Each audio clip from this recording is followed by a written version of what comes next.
Oral questions, questions orales. The Honourable Leader of the Opposition.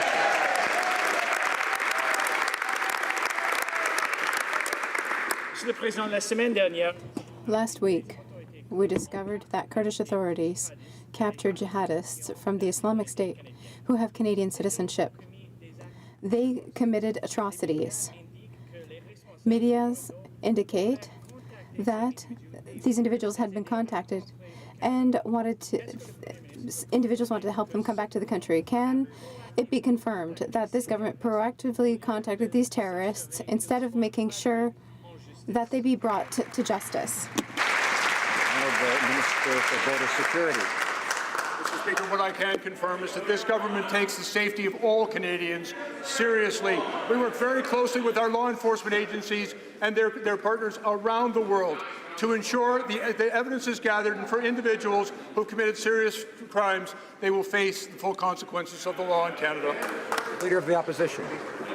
Well, Mr. Speaker, we already know that that's not the case because it's been months since the Prime Minister has failed to introduce any measures to hold those who have already returned from fighting with ISIS to justice. He's offering poetry classes instead of keeping these individuals behind bars. These are people who have committed some of the most heinous atrocities imaginable. So if the Prime Minister has failed to hold those who have returned from fighting with ISIS responsible already, why is he reaching out and trying to bring more home? Honourable Minister of Border Security.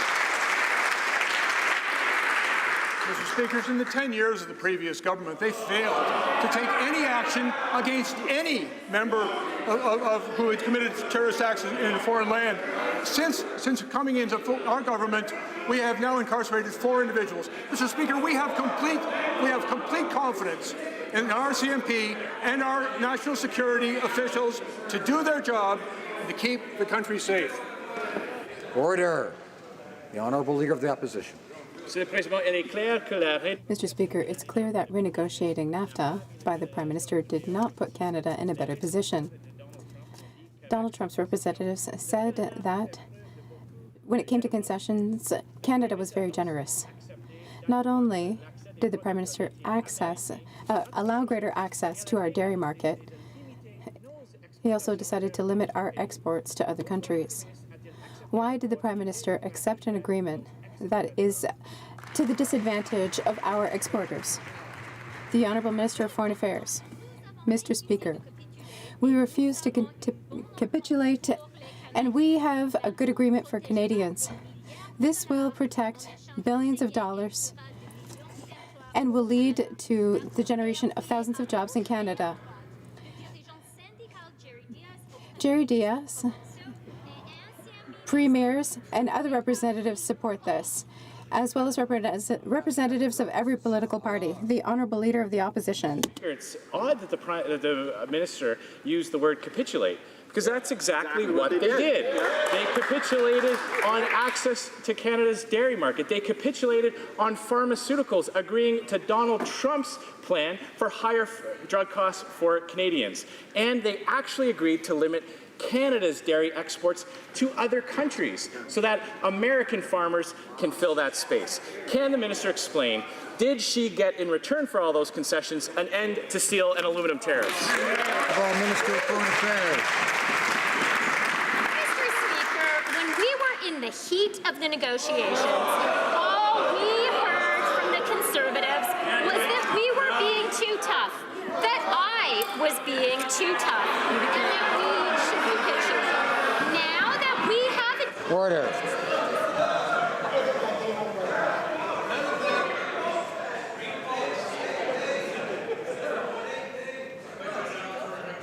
Order.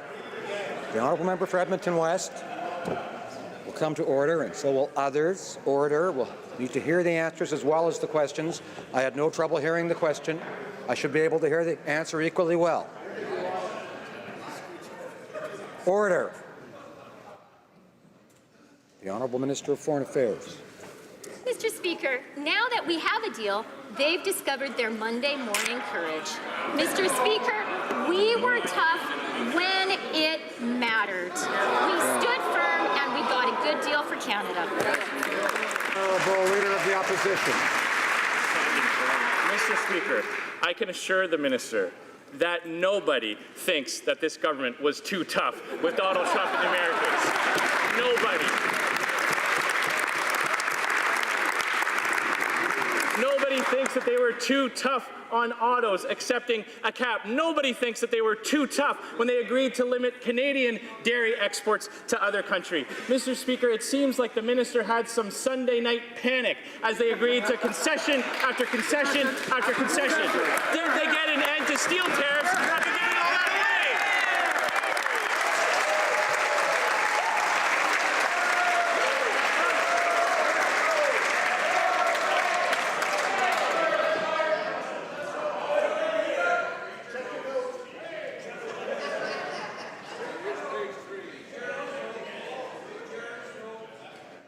The Honourable Minister of Foreign Affairs. Mr. Speaker, what we're hearing from the Conservatives is déjà vu all over again. They wanted us to capitulate on NAFTA. We did not. Now they want us to capitulate on steel and aluminum. We will not. The U.S. has illegal and unjustified tariffs. Canada responded with perfectly reciprocal dollar-for-dollar retaliation. The solution is for both sides to lift their tariffs, and that's what we're insisting on. The Honourable Member for Rimouski-Neigette-Témiscouata-Basque. Mr. Speaker, the climate crisis is real and it's expensive. Last week, IPCC experts called on the governments of the entire world to act quickly to limit global warming to 1.5 degrees. Climate disruptions are already being felt. For example, in the Lower St. Lawrence, there's been issues. According to the UPA, this is the greatest drought they've experienced in 50 years. We have to act now.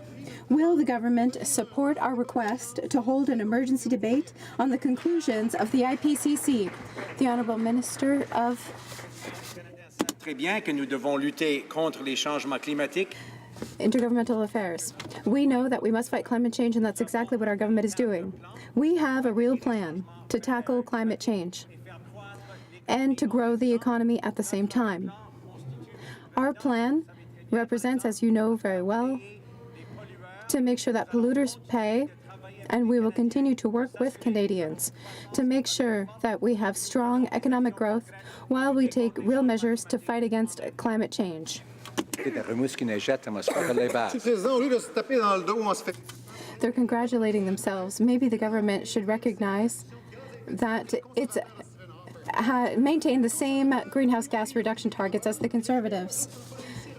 The Liberals haven't been able to establish a consensus among the provinces to tackle carbon emissions. Researchers have demonstrated the effectiveness of setting a price on carbon to fight climate change. We should be able to move forward. The planet cannot wait for us to decide. We need to stop with the half measures like those being put forward by the government. What good is the government's plan if its ambitions are insufficient? The Honourable Minister for Intergovernmental Affairs. Mr. Speaker, it won't surprise my honourable colleague that we don't share his pessimism when it comes to our ambition. We have an ambitious plan. Canadians, Mr. Speaker, accepted during the 2015 election that they needed a coherent plan to fight climate change and to focus on economic growth at the same time. That is exactly what our plan is doing. We will continue to work with all Canadians in order to assure them that our plan is working and that we're taking serious steps to fight climate change and to focus on the economy at the same time. Howell River. Mr. Speaker, Canadians are feeling the effects of climate change, and things will only get worse if we do not act. In my province of British Columbia, wildfires threatened our communities for months. And last week, the UN panel on climate change said Canada's targets were woefully inadequate. And of course they are, because the Liberals took the Harper Conservative targets, and we're not even going to meet those. Will the Liberals listen to the report and act now to protect the environment, or is the proof from 6,000 scientists still not enough? Honourable Minister of Intergovernmental Affairs. Mr. Speaker, our government shares our honourable colleagues' appreciation of the importance of taking robust action to deal with the challenge of climate change. Our government has said consistently since before the 2015 election that we would have a plan to tackle climate change. We would do so in a way that also fosters clean growth and a growing economy. And Mr. Speaker, my colleague referred to the difficult circumstances of the wildfires in British Columbia. We've seen floods in New Brunswick and Atlantic Canada. We've seen tornadoes in the National Capital Region. All of these instruments tell us, Mr. Speaker, that we must take action on climate change. Honourable Member for North Island, Powell River. Mr. Speaker, this is not a response that is robust. 6,000 scientists have said that this government's plan is simply not enough. The Liberals failed to eliminate the fossil fuel sector and spent billions of public money on a pipeline. Climate change is the single greatest threat the world is facing. It is an emergency that we need to deal with now. Following the UN's report, Canadians need us to come together and do our part to prevent catastrophic climate change. It's very simple. Will the Liberals do the work and agree that we need to have a debate about this in this House? Honourable Minister of Intergovernmental Affairs. Mr. Speaker, I can assure our honourable colleague and all members of this House that our government is taking real action to deal with the challenge of climate change. Canadians know, Mr. Speaker, that the time is urgent in terms of concrete steps that governments can take in partnership with industry and citizens. That's exactly what our government has proposed to Canadians, and we believe, Mr. Speaker, that the measures that we have proposed over the last number of years and that we are in the process of putting into place are good for the Canadian economy, will create good middle-class jobs, and will also deal with the challenge of climate change head-on. Député de Richmond-Arthabaska. Mr. Speaker, notice served Friday by the lawyer for Vice Admiral Mark Norman before an Ottawa court is requesting access to several government documents that are necessary to ensure his defense. Unfortunately, the government is refusing to make these documents available and be transparent. Can the Prime Minister explain why? Honourable President of the Treasury Board.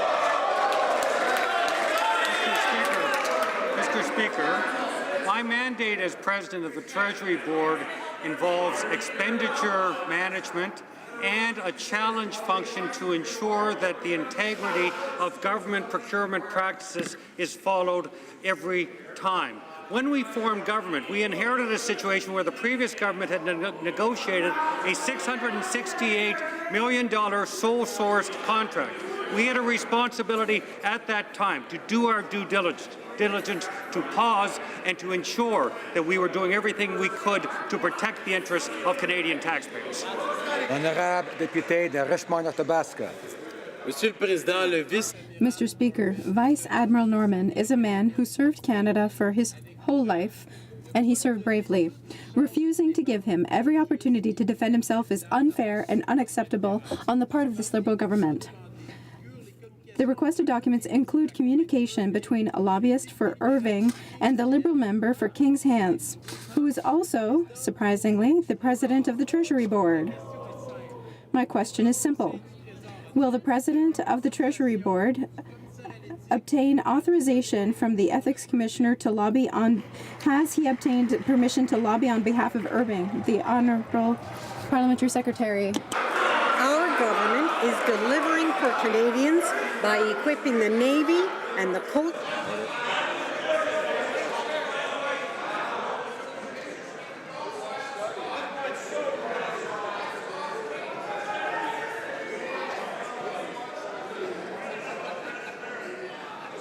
Order.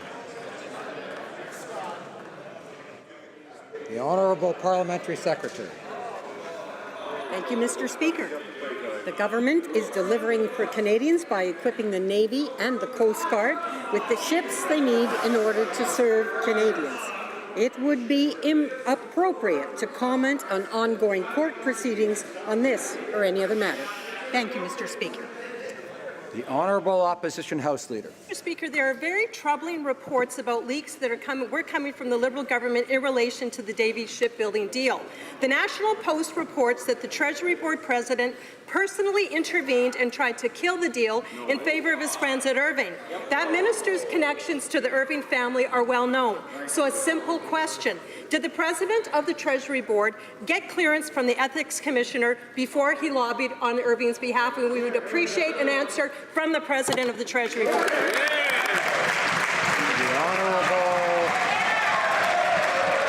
Honourable President of the Treasury Board. Speaker, again, my mandate as Treasury Board President is to ensure due diligence in the expenditure of public funds and to perform a challenge function, particularly in terms of the procurement process. The previous government negotiated on the eve of an election a sole source contract worth $668 million. I'm sure they understand the need to perform some level of due diligence for a new government, having formed government, to ensure the proper expenditure of taxpayer dollars. That's exactly what I did, my job.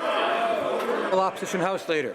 Mr. Order. Speaker, his job is not to lobby on behalf of the Irvings, and his question was he cleared by the Ethics Commissioner before he did that? Yes now, or no? Mr. Speaker, what we know about Mark Norman is that from all accounts he was a trusted and dedicated public servant who put his life on the line and served our country with distinction. But today, the Prime Minister and the Liberal government are singling him out with serious allegations of criminal misconduct. Vice Admiral Norman deserves a fair hearing, but shockingly, the PMO is blocking requests to hand over documents relevant. So, Mr. Speaker, why is the Prime Minister's office not providing these documents? Who are they protecting, Mr. The Honourable Parliamentary Secretary. Thank you, Mr. Speaker. Mr. Speaker, it would be inappropriate to comment on any court proceedings that are underway at this time. But, Mr. Speaker, it is important to understand and to underscore how important it is to have a procurement system that actually serves the benefit of Canadians. And, Mr. Speaker, that's exactly what we are doing. Thank you. The Honourable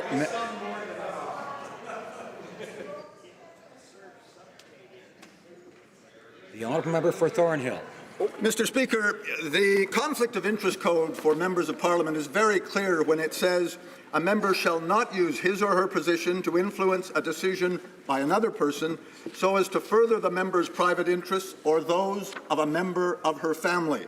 Now, the member for Ottawa West Nepean launched a blitz of robotic phone calls as an MP asking her constituents to vote for her husband for City Council.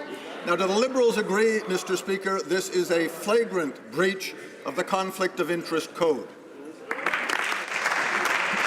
Honourable Government House Leader. Mr. Speaker, as the member knows, the member has commented on this issue. We take the office of the Conflict of Interest and Ethics Commissioner very seriously. We interact with that office and we have the utmost respect. We will continue to do our important work. Thank you, Mr. Speaker. Member for Thornhill. Order.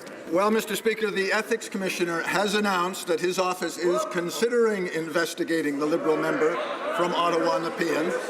Ironically, this member sits on the Ethics Committee.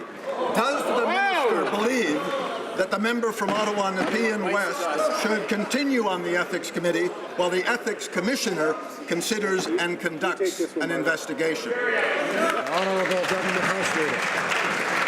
Mr. Speaker, as I have just stated, I will state once again that the member has been in contact with the Commissioner's office and will continue to respect and follow his advice. Thank you, Mr. Speaker.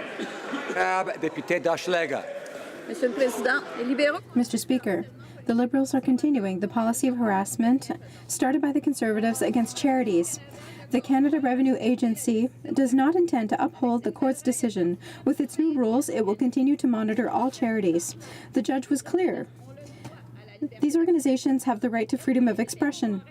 Will the Liberals stop playing Big Brother and stop scaring charities? The Honourable Minister of National Revenue. Our government recognizes the importance of charities to Canadian society. The government has detected many legal errors and will appeal in order to clear up the uncertainty created and will ask for clarification on these important legal matters. The resolution of these legal matters changes nothing in our government's orientation when it comes to removing quantitative restrictions on political activities.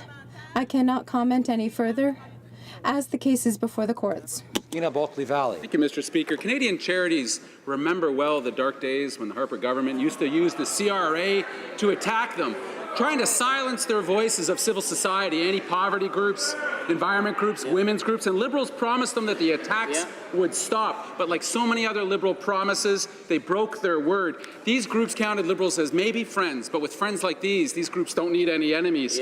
Charities beat the Harper rules at Ontario Superior Court. Liberals are appealing that decision. So how about going after hate groups or billionaires in their tax havens rather than trying to silence the voices of civil society? The Honourable Minister of National Revenue. Mr. Speaker, our government recognized the importance of charities' activities. They play a significant role in our society. That is why we ended the auditing program of political activities, which was created under the Harper government. The legislative proposals plan to allow charities to pursue their objectives while taking part in political activities that are nonpartisan and to allow them to develop public policy. Charities always have a goal of helping society, and restrictions against partisan activities will be maintained. The Honourable Member for Louis Saint Laurent. Mr. Speaker, Canadian oil is being sold at a discount to the States. Why? Because we can't sell it elsewhere, because we have no pipeline to bring our oil to where it needs to go. According to Scotiabank, it cost the Canadian economy over the last year $15.6 billion. What is the Liberal government doing to manage this problem? They decided to spend $4.5 billion of taxpayers' money and send it to Houston. Wow. Mr. Speaker, now that we're the owners of this pipeline, can the government say when we're really going to start work on Trans Mountain? Mr. Speaker, it is unacceptable that we lose $15 billion of potential revenue because we have only one customer, which is the United States. For almost a decade, the previous government failed to build a single pipeline to expand our non-U.S. global markets.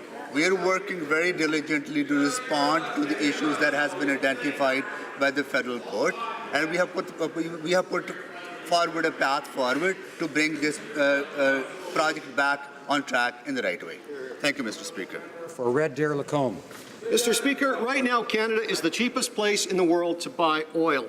Our oil is so cheap we're practically giving it away, all because the Liberals won't get pipelines built. This is preventing us from getting Canadian oil to new markets and is costing our economy, especially in Alberta, billions of dollars. The consequences of this Liberal failure means the loss of revenue to build needed schools, hospitals, and roads, or maybe even balance a budget. If the minister can build himself a taxpayer-funded $1 million office in 3 months, why can't he get a pipeline built in 3 years? The Minister of Natural Resources. Mr. Speaker, the decade of failure of the Harper government to build a single pipeline to expand our non-U.S. market is the reason that we're losing billions of dollars in potential revenue that we can use to improve services to Canadians, to invest more money in infrastructure, in making sure that we're transitioning to more greener, cleaner economy. So we are focused on getting it right. We are focused on building the pipelines. We're making sure that we're taking the right steps to respond to the challenges that we... Honourable Member for Lakeland. Mr. Speaker, the consequences of the Liberals' pipeline failures are tens of thousands of Canadian jobs lost, oil moved by trains at record levels, hurting agriculture, forestry, and manufacturing. And now a Canadian barrel of oil is selling at $52 less than one in the U.S. That's billions of lost dollars that could pay for healthcare, pensions, and bridges in Canada. Premiers, workers, and economists warn the Liberal anti-pipeline bill C-69 will kill all future pipelines in Canada. So, will the minister listen to Canadians and kill the anti-pipeline bill C-69? Honourable Minister of Natural Resources. Well, Mr. Speaker, the reason that the previous government failed to build a single pipeline to non-U.S. markets over the 10 years of their tenure is because they never understood the importance of responding to the environmental issues, and they never understood that we need to engage in a meaningful conversation and dialogue with Indigenous Canadians to make sure that issues are dealt with. We are moving forward to make sure that we are taking action on climate change, that we are responding to real issues that Indigenous Canadians have faced. Honourable member for Lakeland.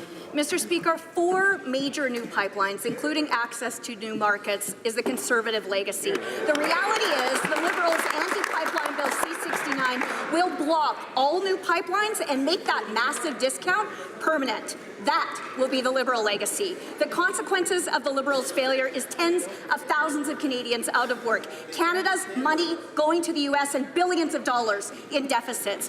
When will the Liberals kill their anti-pipeline bill C-69? Minister of Natural Resources.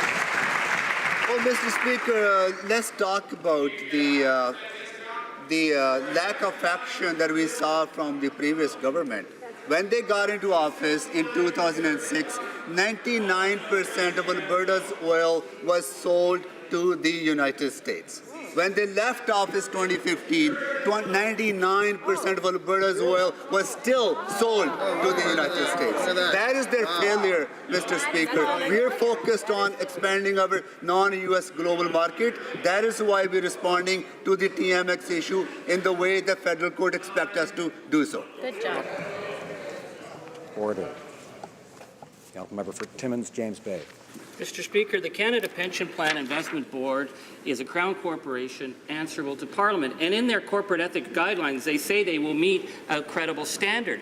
And yet they've been using Canadian pension savings to invest in cigarette companies, arms manufacturers, and privatize U.S. prisons. Now, the profit margins for these have gone through the roof because Donald Trump's policy of seizing and separating families at the border and putting them in privatized prison camps. So to the finance minister, does he believe that investing in cigarette companies and privatized prisons meets a credible standard of corporate investment for the Canada Pension Plan?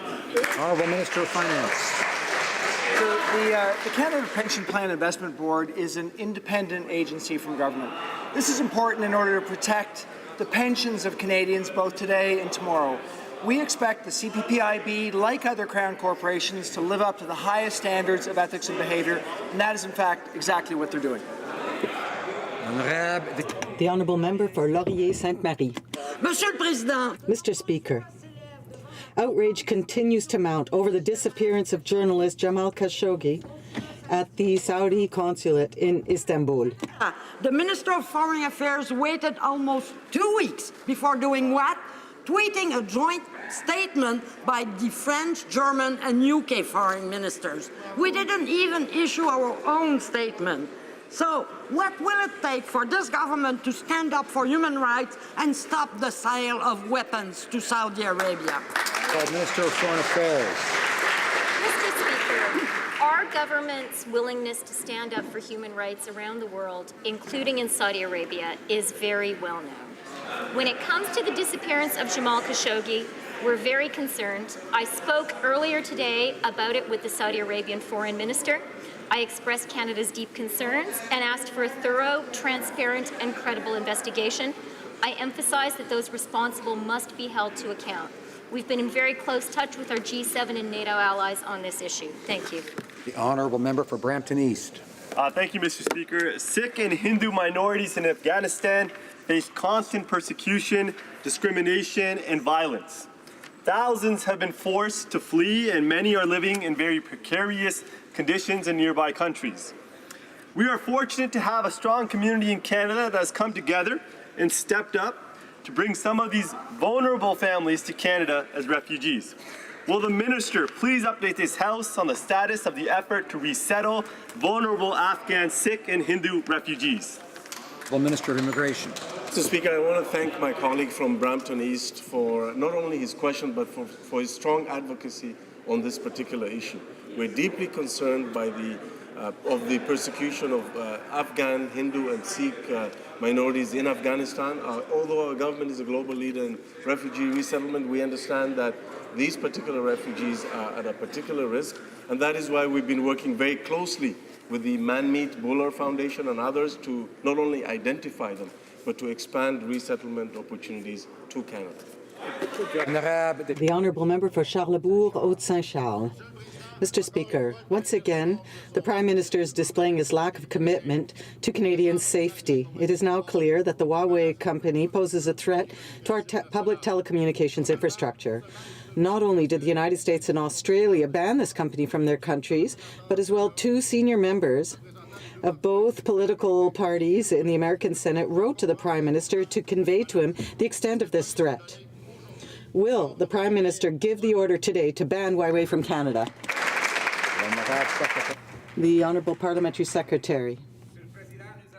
Mr. Speaker, we have put in place procedures along with our security agencies to review the various circumstances, and we will use our agencies' opinions and counsel, and we will use the opinions of our experts. Parkston Warner.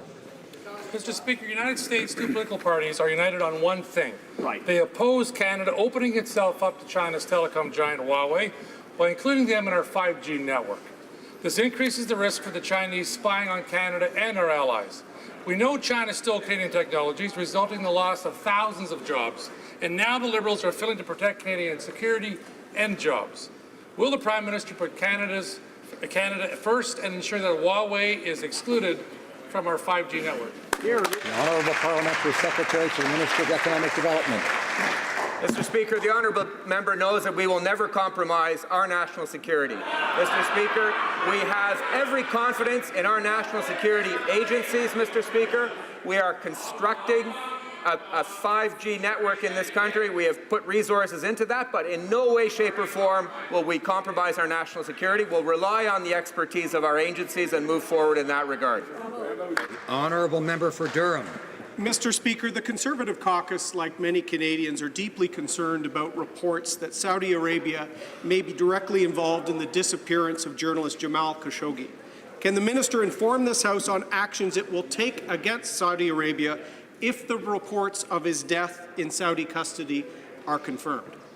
Minister of Foreign Affairs. Mr. Speaker, there's some more Monday morning courage on the other side of the House, and I would like to remind the member opposite of his own comments and the comments John Baird made following Canada's strong position standing up for human rights activists. When it comes to Jamal Khashoggi, Canada is extremely... Order. Order. Members may not like what they hear in this House. That often happens on both sides, but members have to listen and hear what others have to say, regardless of their dislike. Order. And so I call upon the honourable member for Parry Sound, Muskoka, and others to restrain themselves. It is unusual. The honourable member for Foreign Affairs. I understand that the members opposite wish they had been more supportive of the government's position in August. When it comes to Jamal Khashoggi, we are very concerned. As I said earlier, I spoke this morning with the Foreign Minister of Saudi Arabia, and we're working with our G7 and NATO allies. Honourable member for Sherwood Park, Fort Saskatchewan. Mr. Speaker, in response to a serious question from my colleague, I think we've seen exactly what the Prime Minister meant when he said the nastiest election ever. I asked that minister 3 times if she would condemn Saudi Arabia's placement on the UN Women's Rights Commission. I asked that question over a year ago, and 3 times consecutively the minister refused to condemn the placement of Saudi Arabia on the UN Women's Rights Commission. Talk about Monday morning courage. Will the minister do what she wouldn't do 3 times a year ago and say Saudi Arabia shouldn't be on the UN Women's Rights Commission? Honourable Minister of Foreign Affairs. Mr. Speaker, we will take no lessons from the members opposite when it comes to standing up for women's rights and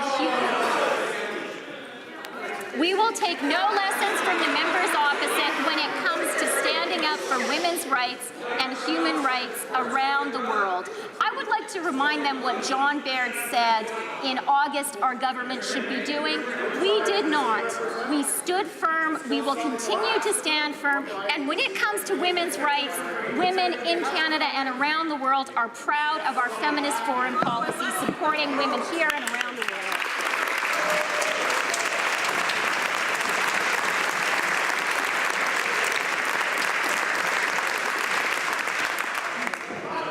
Order. The honourable member for London Fanshawe. Mr. Speaker, a 2010 Transport Canada report revealed that school buses not only failed safety tests, but not enough was done to prevent serious injuries to our children. And this information was kept from Canadians for almost 10 years. Whoa. That means both Conservative and Liberals failed to protect and inform families. In the meantime, Canadians put their kids on school buses, to class, on field trips, and day camps. This problem needs to be fixed now. What are the Liberals doing to ensure safety on our school buses? Honourable Minister of Transport. Mr. Speaker, our government has done a great deal to improve road safety in the past 3 years, whether it is for cars, for trucks, or for buses. And my colleague will have to ask the previous government why they didn't release the report from 2010.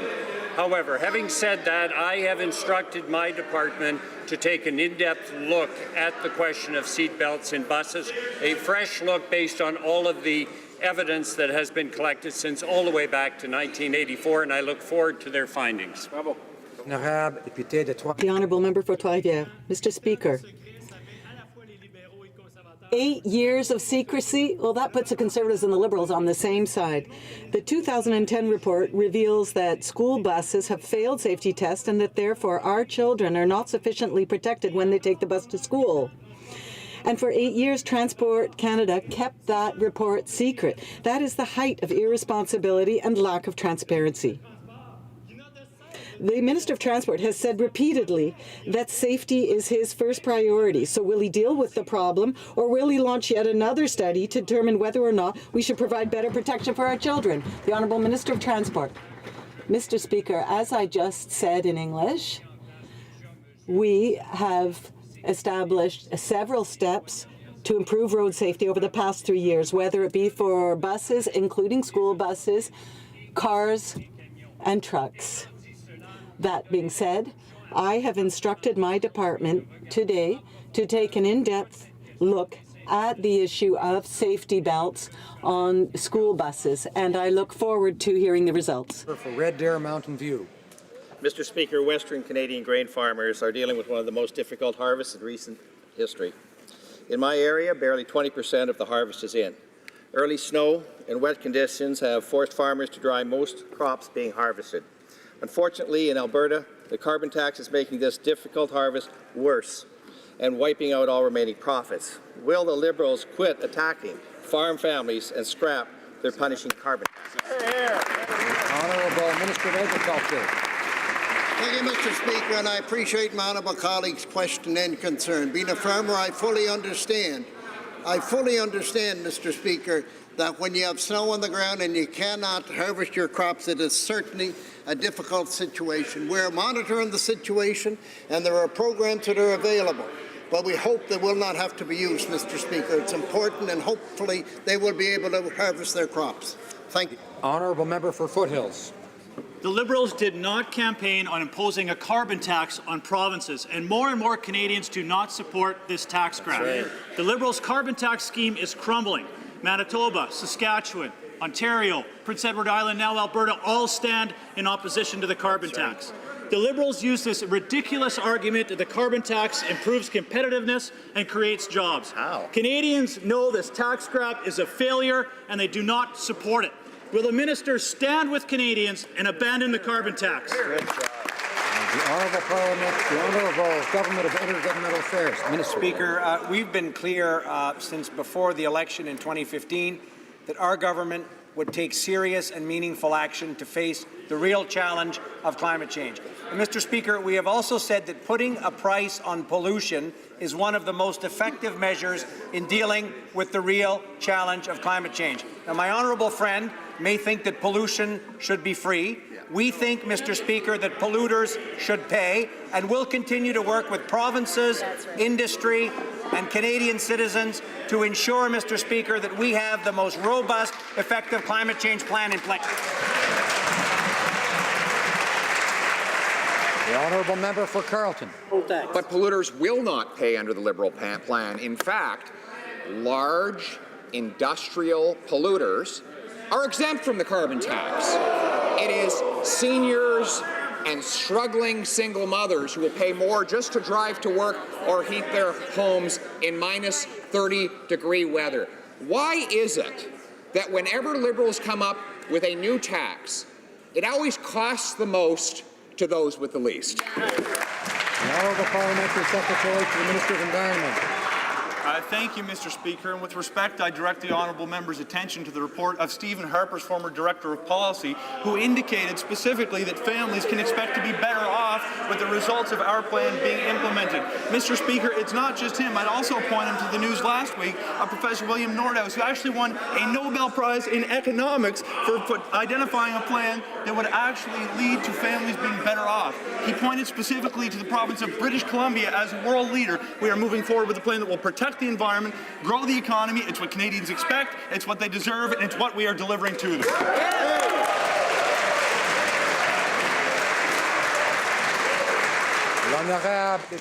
The Honourable Member for Châteauguay-Lacolle. Mr. Speaker, October is Autism Awareness Month. This is an opportunity to learn more about autism and the way in which we can help people with autism, their families, and their close ones. However, the autism spectrum disorder continues to be misunderstood by many people.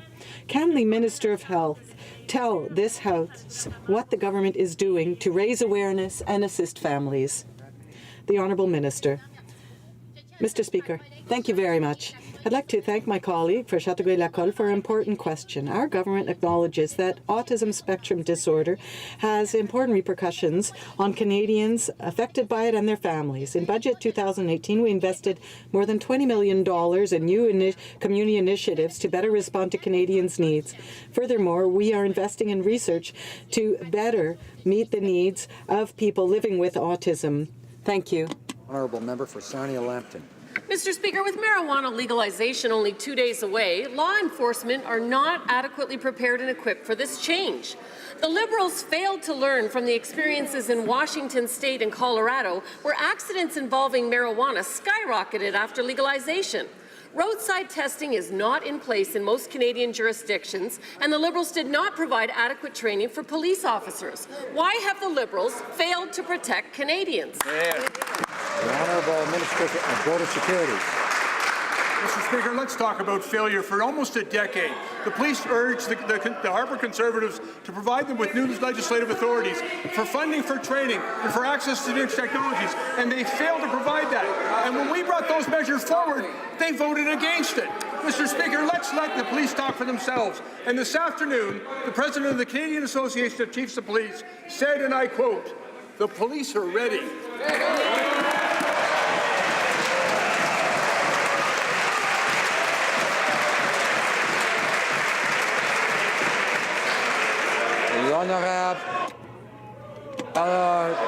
Order.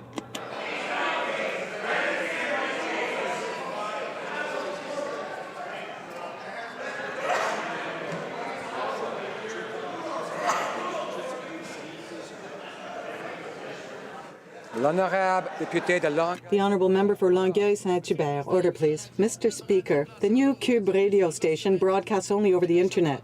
It will therefore fall outside the Broadcasting Act and quotas that protect content here. Now, fortunately, with Cube, we're not worried because we know that Québécois has been investing for years in Quebec culture. But what happens if the Act no longer applies to stations in Montreal, Toronto, or Winnipeg? As with Netflix, Liberals have postponed these issues to 2024, maybe even 2025. Over the Internet, culture from here is disappearing a little more every day. We have to do something to protect it now. Will this government stop this hemorrhage? The Honourable Minister. Mr. Speaker,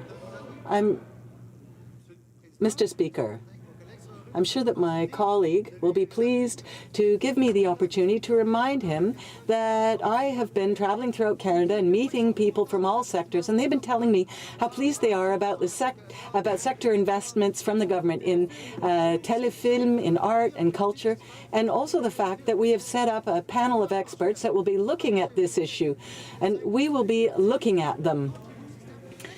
And there will be no free passes. He knows that perfectly well. Mr. Speaker, some time ago I hosted a town hall on anti-racism, and a number of white supremacists and racists interrupted the event. But we have an active local citizenry in Beaches East York, from STAMP to East Centers Against Racism. It was a jarring reminder of the work we still have to do in the name of equality. When people are so willing to be so public in displaying their hate, we need to call it out directly and confront it head on. Can the Minister explain to this House and to my community what we are doing to confront this issue and this problem head on? Honourable Minister of Social Development. Thank you, Mr. Speaker, and thank you for the member for Beaches East York for his hard work in helping more Canadians live in safety and dignity. That is why we're launching cross-country consultations on a national anti-racism plan. That's why we're also investing in more culturally appropriate supports for racialized communities. And that's why, Mr. Speaker, by removing systemic barriers, we're going to help more Canadians, live in safety and dignity in this country.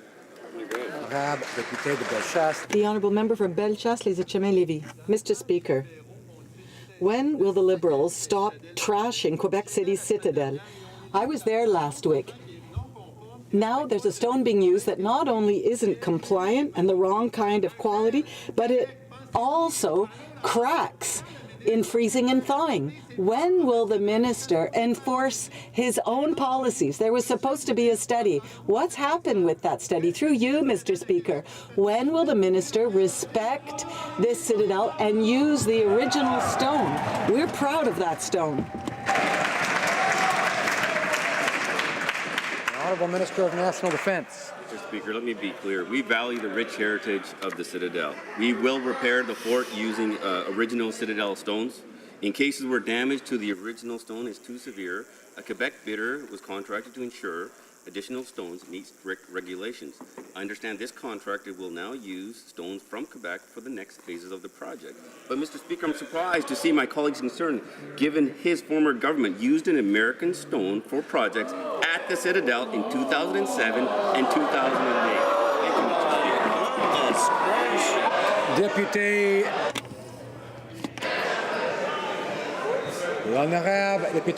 The Honourable Member for Mirabel. Order, please.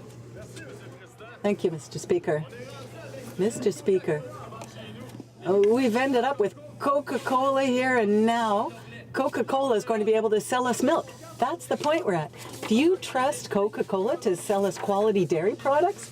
No one wants to serve that up to their family. It's disgusting. Does the government realize that what we want is milk from us, produced by people from our regions? Mr. Speaker, and I appreciate my honourable colleagues' question and concern, and I can assure him we have and will continue to support the supply management system. There are some hits that the dairy farmers and processors had to take, and we will fully and fairly compensate the dairy farmers in this country. We have and will continue to take care of farmers in this country, Mr. Speaker. The Honourable Member for Mirabel. Mr. Speaker, it's strange how that minister can say something without saying anything at all. Now, the Liberals have let down our dairy producers in their agreement with Europe, with Asia, and now with the States. It's all very well to protest, but nothing is changing. Quebecers want their elected representatives to do what needs to be done. Will the Liberals from Quebec tell us how they can possibly let down their producers 3 times over? Thank you, Mr. Speaker. And again, I appreciate my honourable colleague's question. And we understand, as I said, farmers will have some hit. But what we will do is fully and fairly compensate the dairy farmers in this country. Mr. Speaker, we have and will continue to make sure that the supply management system thrives in this country. The Honourable Member from Montcalm. Mr. Speaker, how many Raif Badawis, Samar Badawis, Jamal Khashoggis do there have to be for this government to stop selling weapons to a regime that flogs its bloggers and assassinates reporters? When will the Liberals stop selling off human rights for dirty money from the murderous Saudi regime? The Honourable Minister of Global Affairs. Mr. Speaker, I agree with my colleague that the disappearance of Jamal Khashoggi is very troubling, and that's the message I passed on to the Minister of Foreign Affairs for Saudi Arabia today. I also discussed this with my counterparts in Germany, the United Kingdom, and the United States. We together will be calling for an in-depth investigation. Tabling of documents.